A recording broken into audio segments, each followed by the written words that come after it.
یہ نہ پوچھو رضا نے ہمیں کیا دیا، چل دیں قلب میں عظمت مصطفیٰ، اس لیے فیصلہ سنیوں نے کیا، اس لیے فیصلہ سنیوں نے کیا، لیں گے نام رضا آخری سانس تک واللہ انشاء اللہ اللہ۔ شمع رسالت کے پروانوں، غوث و خواجہ و رضا کے دیوانوں، السلام علیکم ورحمۃ اللہ وبرکاتہ۔ الحمد للہ نحمده ونصلی ونسلم علی رسولہ الکریم، اما بعد فاعوذ باللہ من الشیطان الرجیم، بسم اللہ الرحمن الرحیم۔ اولئک کتب فی قلوبہم الایمان وأیدہم بروح منہ، صدق اللہ العلی العظیم وبلغنا رسولہ النبی الامین المتین الکریم۔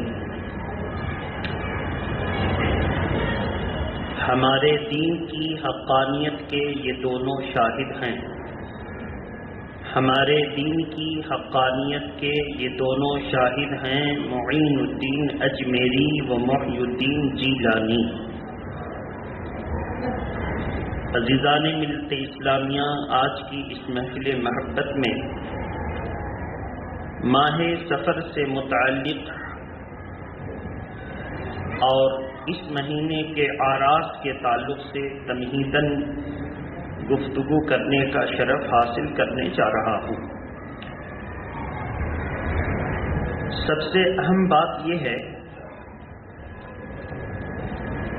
کہ قرآن مجید کا ارشاد ہے وَأْمُرْ بِالْمَعْرُوفِ وَانْهَ عَنِ الْمُنْكَرِ،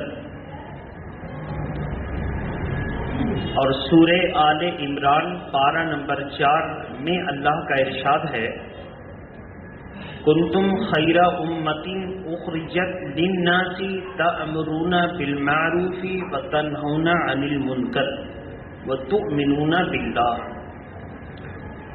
اللہ تبارک و تعالی ارشاد فرماتا ہے تم بہترین امت ہو کہ تم لوگوں کو بھلائی کا حکم دیتے ہو اور برائی سے منع کرتے ہو اور اللہ پر ایمان رکھتے ہو۔ اس آیت کریمہ پر صحابہ اکرام، تابعین، ہمارے اسلاف بزرگان دین نے پوری زندگی عمل پیرا ہو کر ہم سبوں کے لیے تعلیم کا ذریعہ بن گئے، اور اسی پہلو کو اپناتے ہوئے سرکار مجدد الف ثانی، جن کا تاریخ وصال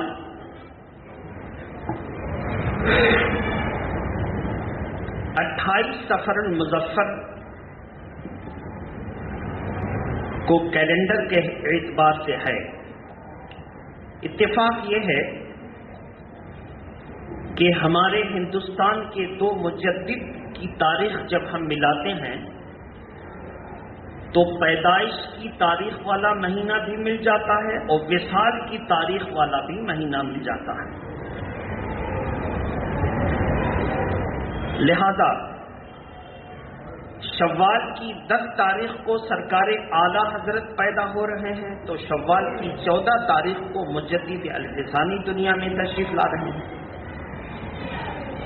25 صفر المظفر کو اعلیٰ حضرت دنیا سے رخصت ہو رہے ہیں تو 28 صفر المظفر کو مجدد الف ثانی دنیا سے رخصت ہو رہے ہیں۔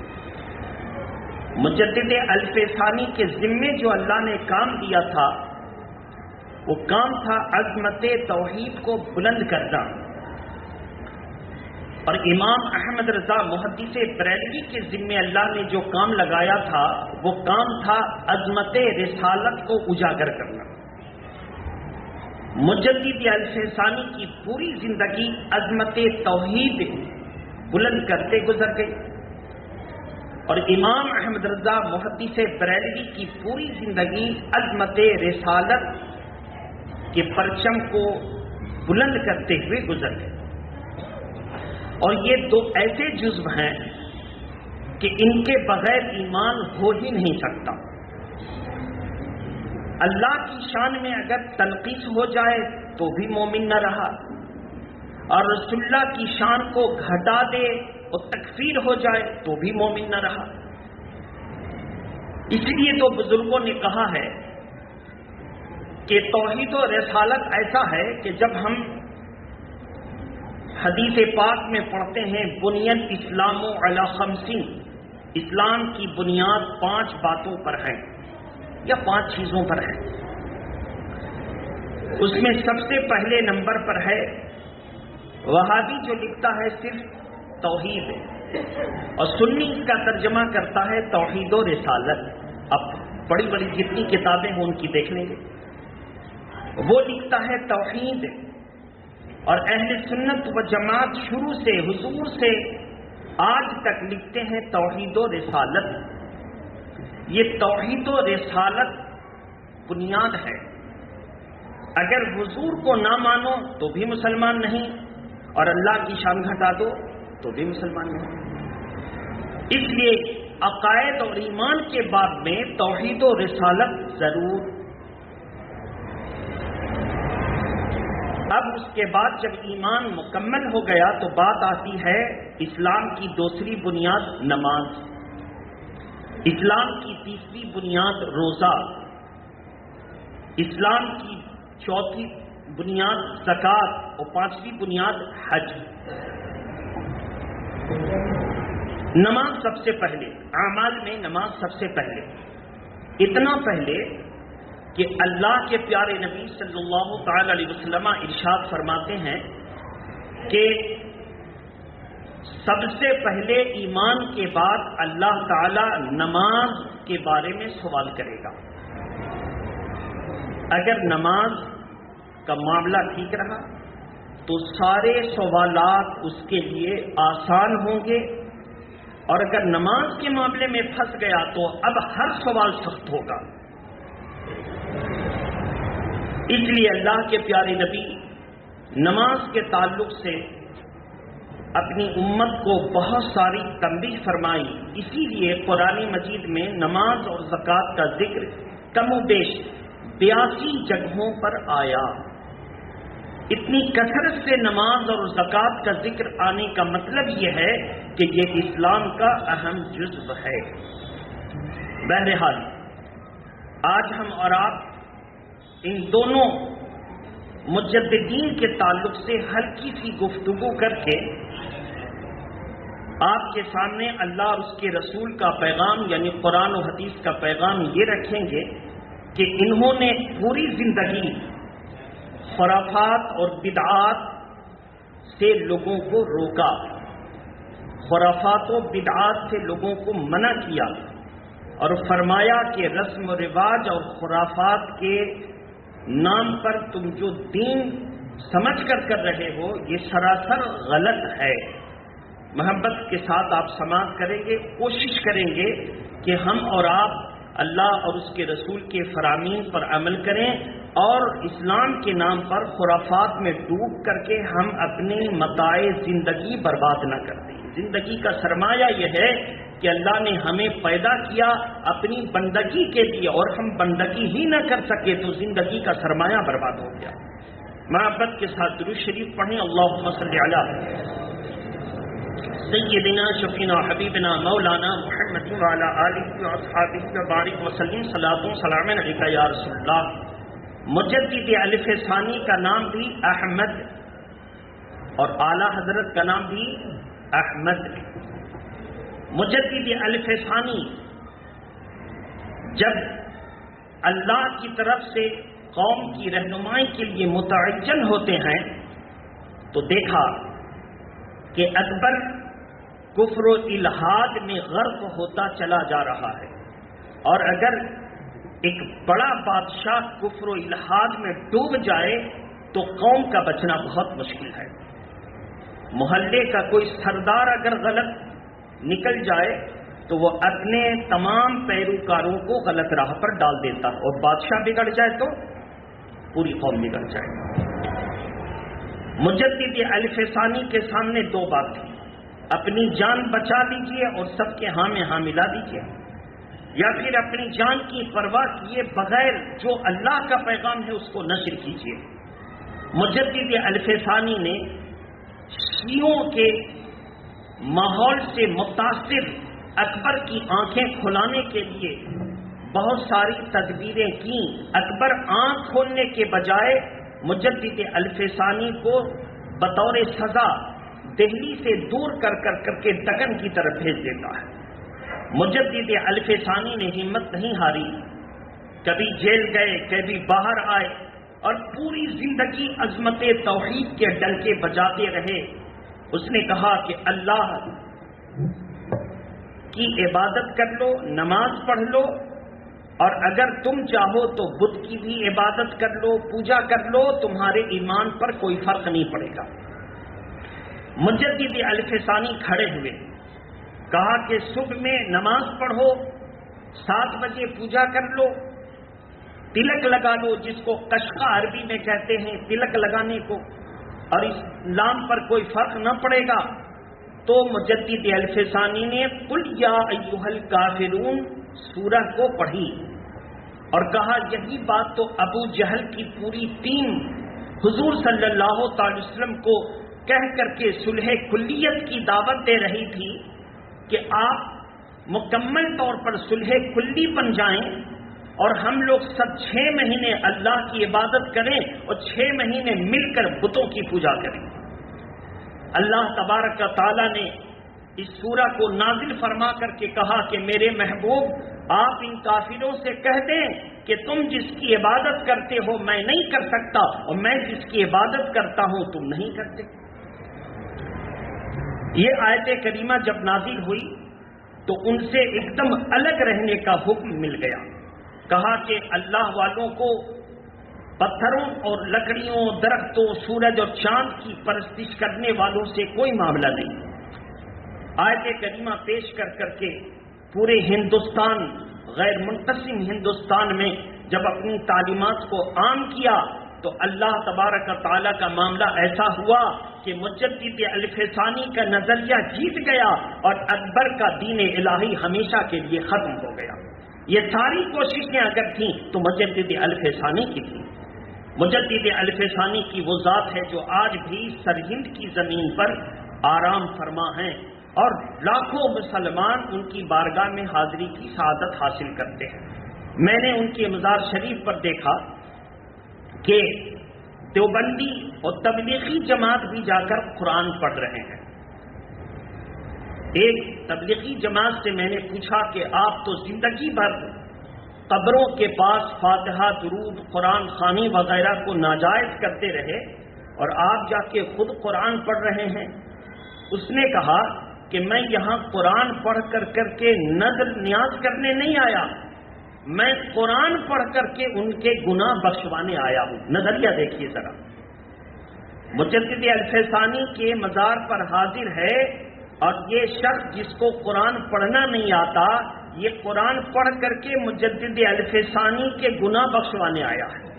میں نے پوچھا تم پوری زندگی کا مطالعہ کر کے بتاؤ کہ مجدد الف ثانی کے گناہ کیا تھے۔ اب بات سمجھ میں آ گئی کہ انہوں نے جو قرآن کا ترجمہ کرنے میں غلط کی ہے، پارہ نمبر 26 سورہ فتح، اِنَّا فَتَحْنَا لَكَ فَتْحًا مُبِينًا لِيَغْفِرَ لَكَ اللَّهُ مَا تَقَدَّمَ مِنْ ذَنبِكَ وَمَا تَأَخَّرَ وَيُتِمَّ نِعْمَتَهُ عَلَيْكَ، اس کا ترجمہ جو کیا ہے کہ بے شک ہم نے آپ کو یعنی حضور کو کھلم کھلا فتح عطا فرمائی، اور ترجمہ کرتے ہوئے غلطی یہ کی کہ اس نے لکھ دیا تاکہ آپ کی اگلی پچھلی خطائیں اللہ معاف فرما دے۔ اس سے پتہ چلا کہ حضور کی بھی خطائیں تھیں جس کو معافی کرنے کے لیے اللہ نے فتح و نصرت کی بشارت عطا فرمائی۔ اب سوال ہے، ایک طرف اللہ نے قانون دیا کہ فرشتے اور انبیاء معصوم ہوتے ہیں اور معصوم ہونے کی تشریح یہ بتائی کہ جو معصوم ہوگا کبھی اس سے گناہ ہو ہی نہیں سکتا، کبھی اس سے گناہ ہو ہی نہیں سکتا۔ تو جب معصوم کی تعریف ہے کہ کبھی اس سے گناہ ہو ہی نہیں سکتا، معصوم کا مطلب کیا ہوا؟ جو ہر وقت اللہ کی عصمت میں رہے۔ اللہ نے اس کے لیے عصمت کو شرط کر دیا کہ نبی وہی ہوگا جو معصوم ہوگا، جو معصوم ہوگا وہی نبی ہوگا، ایک دم شرط کر دیا۔ اور معصوم جو ہر وقت اللہ کی نگہبانی میں رہے، تو نبی کی ذات، فرشتوں کی ذات جو ہر وقت اللہ کی عصمت اور حفظ میں رہے، اس سے گناہ کا صدور نہیں۔ جب اس سے گناہ کا صدور نہیں تو ترجمہ میں یہ کیسے لکھ دیا کہ اگلی پچھلی خطائیں معاف فرما دے؟ اعلیٰ حضرت فاضل بریلوی جب اس کا ترجمہ کرتے ہیں تو کہتے ہیں بے شک ہم نے آپ کو کھلم کھلا فتح دی تاکہ آپ کے وسیلے سے، آپ کی وجہ کر آپ کی امت کی اگلی پچھلی خطائیں معاف فرما دے۔ بے شک امت گنہگار ہے، حضور کے وسیلے سے بخشش کا لفظ صحیح ہے لیکن نبی کے لیے صحیح نہیں ہے۔ پتہ یہ چلا کہ اکبر نے دین کو نقصان پہنچایا تھا تو عظمت الہی پر حملہ کیا تھا کہ بت بھی پوج لو، خدا کو بھی پوج لو، اور ان وہابیوں اور دیوبندیوں نے عظمت رسالت پر حملہ کیا تھا کہ معصوم ذات کو گنہگار بنا دیا تھا۔ امام احمد رضا پیدا ہوئے تو دنیا والے کو بتا دیا کہ جو نبی ہوتا ہے وہ گنہگار نہیں ہوتا، اور جو گنہگار ہوتا ہے وہ نبی نہیں ہو سکتا۔ جو گنہگار ہوگا وہ نبی نہیں ہو سکتا۔ اور ایسا تھا۔ اب سوال یہ ہے کہ دونوں عالم ہیں۔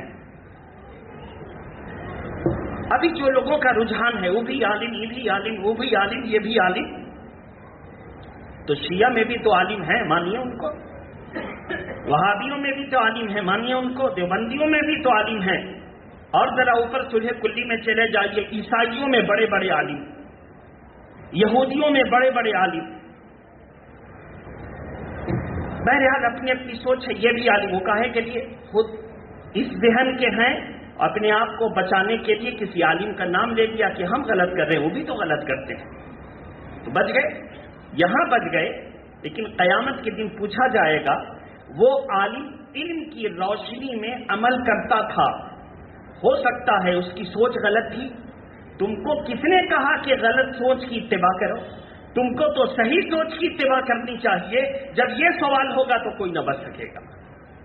غلط سوچ کی اتباع کیوں کی تم نے؟ صحیح سوچ کی اتباع کیوں نہ کی؟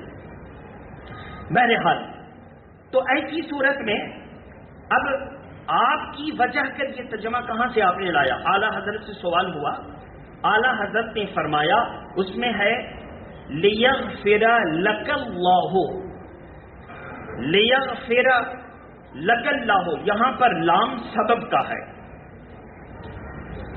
لام سبب کا ہے اور صلہ میں آتا ہے، تو اسی لام کی وجہ سے پیدا ہوا آپ کی وجہ کر، لیغفر لک اللہ، آپ کی وجہ کر مغفرت فرمائے آپ کی امت میں اگلوں کے اور آپ کی امت میں پچھلوں کے۔ یہ لکا کا ترجمہ پیدا ہوا جس میں لام ہے، لام کی وجہ سے حضور پر ڈائریکٹ نہیں کہا گیا کہ آپ کی بخشش فرمائے، بلکہ لکا کر کے کہا گیا آپ کی اتباع کرنے والوں کی بخشش فرمائے۔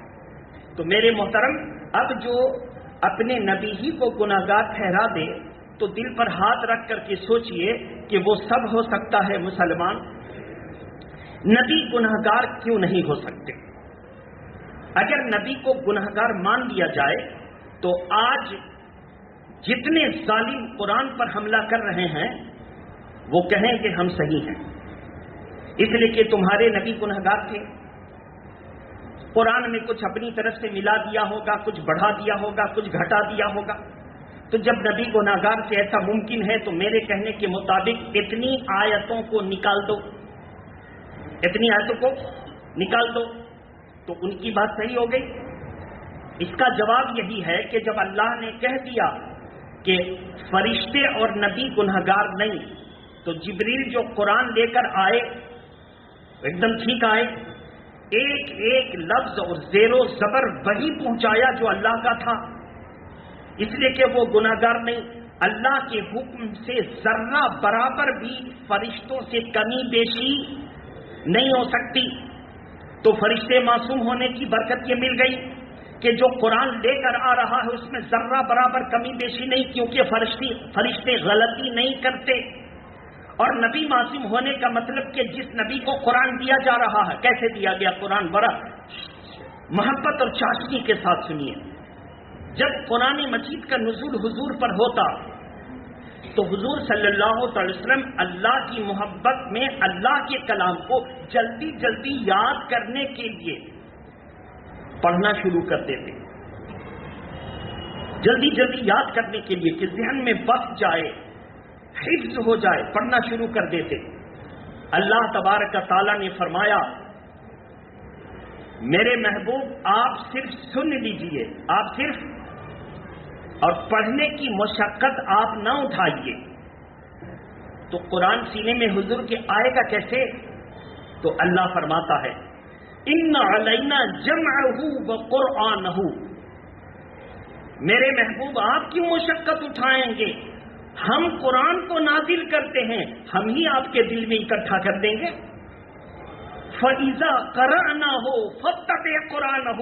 بس آپ کا کام یہ ہے کہ جب آپ کا رب اس ذمہ داری کو اٹھا رہا ہے کہ وہ آپ کے سینے میں قرآن کو محفوظ کر دے گا تو آپ اتنا کریں کہ غور سے سن لیں. فَاتَّبِعْ قُرْآنَهُ. اور اس کی اتباع کریں، جو وہ پڑھ رہا ہے بس سن لیں.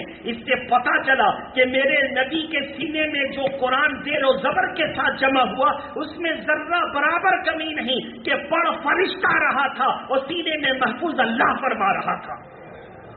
اب جب میرے نبی کے سینے میں قرآن اللہ محفوظ فرمائے اس میں ذرہ برابر کمی. اس لیے فرشتے اور نبی معصوم ہیں کہ کوئی یہ نہ کہے کہ غلطی ہو گئی، ایسا ہو سکتا تھا، یہ چونکہ غلطی کرتے ہیں یہ معصوم نہیں ہے. اس لیے اللہ نے دونوں جماعتوں کو معصوم قرار دے دیا. میرے محترم، اب کوئی بھٹکل پھر ہم سے ایک سوال کرے گا. پارہ نمبر 1 رکوع نمبر 12 پڑھ کر کے اس میں ہے وَاتَّبَعُوا مَا تَتْلُو الشَّيَاطِينُ عَلَى مُلْكِ سُلَيْمَانَ وَمَا كَفَرَ سُلَيْمَانُ وَلَكِنَّ الشَّيَاطِينَ كَفَرُوا يُعَلِّمُونَ النَّاسَ السِّحْرَ وَمَا أُنزِلَ عَلَى الْمَلَكَيْنِ بِبَابِلَ هَارُوتَ وَمَارُوتَ. ہاروت ماروت دو فرشتے، اور یہ ہاروت ماروت دو فرشتے، ان سے گناہ ہو گیا. ان سے کیا معاملہ تھا؟ ہاروت ماروت فرشتے کو اللہ نے دنیا میں بھیجا. کس وقت بھیجا؟ جس وقت جادوگری کا دور دورہ تھا، ہر شخص جادو جانتا تھا. تو ہاروت ماروت کو بھیجا کہ جادو کی کاٹ آپ جا کر سکھا دیں. جادو کی کاٹ آپ جا کر سکھا دیں. ایک روایت کے مطابق جادو جو ہوتا ہے اس کو بھی سکھا دیں اور اس سے بچنے کا جو طریقہ اس کو بھی سکھا دیں. یہ امتحان تھا اس امت کے لیے جس پر ایسا ہوا. تو دونوں فرشتے انسان کی صورت میں آئے. توجہ سے سنیے گا. ایک خاتون آئیں بڑی خوبصورت، انہوں نے اپنے شوہر کا مسئلہ حل کرنا چاہا. میرا شوہر ظالم ہے، مجھ کو طلاق نہیں دیتا. تو انہوں نے، ان دونوں فرشتوں نے اس کا مسئلہ حل کرنے کے بجائے اس کو گناہ کی پیشکش کر دی. کہا کہ شوہر کا مسئلہ بعد میں حل کرنا، پہلے میری خواہش پوری کرو. اس نے کہا ایسا نہیں ہو سکتا. کہا اچھا، اگر ایسا ہو تو 3 شرط ہے. شراب آپ پی لیں، یا پھر آپ بچے کو قتل کر دیں، یا خنزیر کا گوشت کھا لیں. بہرحال تینوں شرط ماننے سے انکار کر دیا، مگر آخر میں ایک روایت کے مطابق شراب پی لی، اور جب پی لی تو سارا گناہ کر گئے کیونکہ اب نشہ ہو گیا. وہاں بھی یہ دکھانا چاہتے ہیں کہ فرشتوں سے گناہ ہوا، اور قتل جیسا بڑا گناہ، شراب نوشی جیسا بڑا گناہ، زنا جیسا بڑا گناہ ہوا. جواب، اللہ تبارک تعالیٰ نے جب کہا تھا کہ میں آدم کو جو پیدا کر رہا ہوں اس آدم کو روح اور نفس دونوں دوں گا. نفس کی خواہش ہوگی کہ اس کو دنیا میں گم کر دے، اور روح کی خواہش ہوگی کہ دنیا کے خطرات سے نکال کر جنت میں جانے کے لائق بنا دے. اگر روح جیت گئی تو جنت میں چلا گیا اور نفس جیت گیا تو جہنم میں گر گیا. تو فرشتوں نے کہا تھا اس کو انسان کو نفس دے گا. أَتَجْعَلُ فِيهَا مَنْ يُفْسِدُ فِيهَا وَيَسْفِكُ الدِّمَاءَ. وہ نفس لے کر جب دنیا میں آئے گا تو پھر فتنہ فساد کرے گا, قتل کرے گا, غارت گری کرے گا. اور دیکھ ہم تو تیری عبادت کرتے ہیں. نخوت دکھایا تو اللہ نے فرمایا اچھا تم اپنے میں سے دو سب سے بہترین فرشتے کو چن لو. جو سب سے زیادہ عبادت گزار تھے وہ کون تھے؟ ہاروت اور ماروت. کون تھے وہ؟ عبادت گزار تو سب ہیں, لمحہ برابر بھی وہ اللہ کے حکم سے نہیں چوکتے, لیکن ان کو جو اچھا لگا اس میں سے ہاروت ماروت کو پیش کیا. اللہ تعالیٰ نے فرمایا تو امتحان میں مبتلا ہو گیا. ہاروت ماروت کو نفس دے دیا. کیا دے دیا؟ فرشتوں کو نفس. زور سے بولیے. نہیں ہوتا. فرشتوں کو نفس, ہاروت ماروت کو نفس دے دیا. کہا آپ دنیا میں جاؤ اور دنیا کے تمام گناہوں سے بچ کے دکھاؤ, دنیا کے گناہوں سے بچ کے دکھاؤ. تو وہ نفس لے کر آئے. اب فرشتہ رہے. زور سے بولیے, زور سے بولیے. تو یہاں تو معاملہ ہے کہ نفس لے کر جو آئے گا وہ فرشتہ نہیں ہو سکتا. وہ فرشتہ نہیں ہو سکتا. اب اگر کوئی کہے ہاں فرشتوں سے گناہ ہوا تو اپنے کو بچانے کے لیے جھوٹ بول رہا ہے کہ نہیں بول رہا. یہاں تو امتحاناً اس کو نفس دیا گیا تھا. لہذا نبی معصوم ہوتے ہیں, کوئی کہ نہیں گناہگار ہوتے ہیں. اور وہ دلیل میں اگر ہاروت ماروت کا واقعہ پیش کرے تو وہ غلط ہے, تاریخ نہیں جانتا. تاریخ یہی ہے کہ ہاروت ماروت کو جب تک نفس نہیں ملا تھا وہ معصوم تھے. جب نفس مل گیا تو امتحان میں مبتلا ہو گئے. یہ ان کا امتحان تھا. بس یہیں تک بات. بہرحال انہوں نے دنیا کی سزا قبول کر دی اور دنیا کی سزا میں ہے. نفس کی وجہ سے فرشتے کو نفس نہیں ہوتا. اللہ نے ایک مخلوق پیدا کی, نبی. نفس بھی ہوگا اور روح بھی ہوگی. اس کے باوجود وہ معصوم رہیں گے. اس کے باوجود تاکہ فرشتوں کو دکھایا جا سکے. تو تم نے تو کہا تھا کہ یہ انسان جا کے فتنہ فساد کرے گا. دیکھو یہ انسان نبیوں کی جماعت ہے, نفس بھی ہے, روح بھی ہے, اور ذرہ برابر اللہ کے حکم سے جو ہے سرتابی نہیں ہے. جو اللہ کا حکم ہوتا ہے وہی کرتے ہیں. اس لیے انبیاء کو معصوم قرار دیا گیا.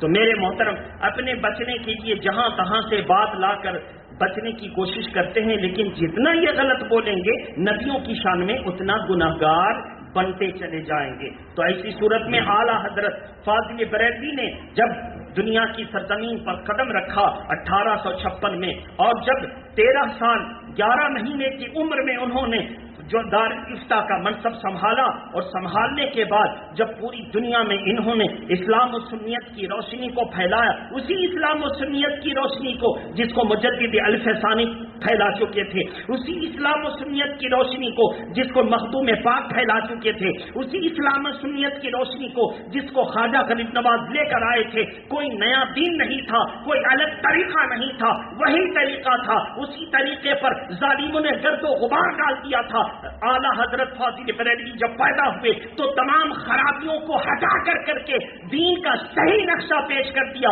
اور فرما دیا کہ جو غریب نواز لے کر آئے تھے احمد رضا وہی بانٹ رہا ہے. جو غریب نواز لے کر آئے تھے احمد رضا وہی بانٹ رہا ہے. میرے محترم بزرگوں اور دوستوں, اعلیٰ حضرت فاضل بریلوی نے پوری زندگی ان ظالموں سے مقابلہ کیا. شیعوں کا رد کیا, وہابیوں کا رد کیا, دیوبندیوں کا رد کیا, اور پھر اپنا جھوٹ کو اور زیادہ گہرا کرنے کے لیے کہتے ہیں یہ مولانا لوگوں کا جھگڑا. اعلیٰ حضرت اور اشرف علی تھانوی ایک ہی مدرسہ میں پڑھے, جھگڑا ہو گیا. انہوں نے اپنا بریلی میں جا کے مدرسہ قائم کر دیا. بہت پرانا اعتراض ہے, اس کا کروڑوں کی تعداد سے جواب دیا جا چکا. بہت پرانا اعتراض. اس کا جواب بس آپ عقل اور دماغ روشن ہے تو یہی ہے. اعلیٰ حضرت 1272 میں پیدا ہوئے, اشرف علی تھانوی 1280 میں پیدا ہوئے. کتنے سال کا فرق ہے؟ 8 سال کا فرق ہے. اعلیٰ حضرت 1272 میں پیدا ہو کر 1286 میں عالم و فاضل بن کر کے دارالفتہ میں بیٹھ گئے. کہاں بیٹھے؟ عالم و فاضل بن کر دارالفتہ میں بیٹھ گئے. اور اس وقت اگر آپ جوڑیں 80 سے 86 تو اشرف علی تھانوی کی عمر کتنی ہوئی؟ زور سے بولیے.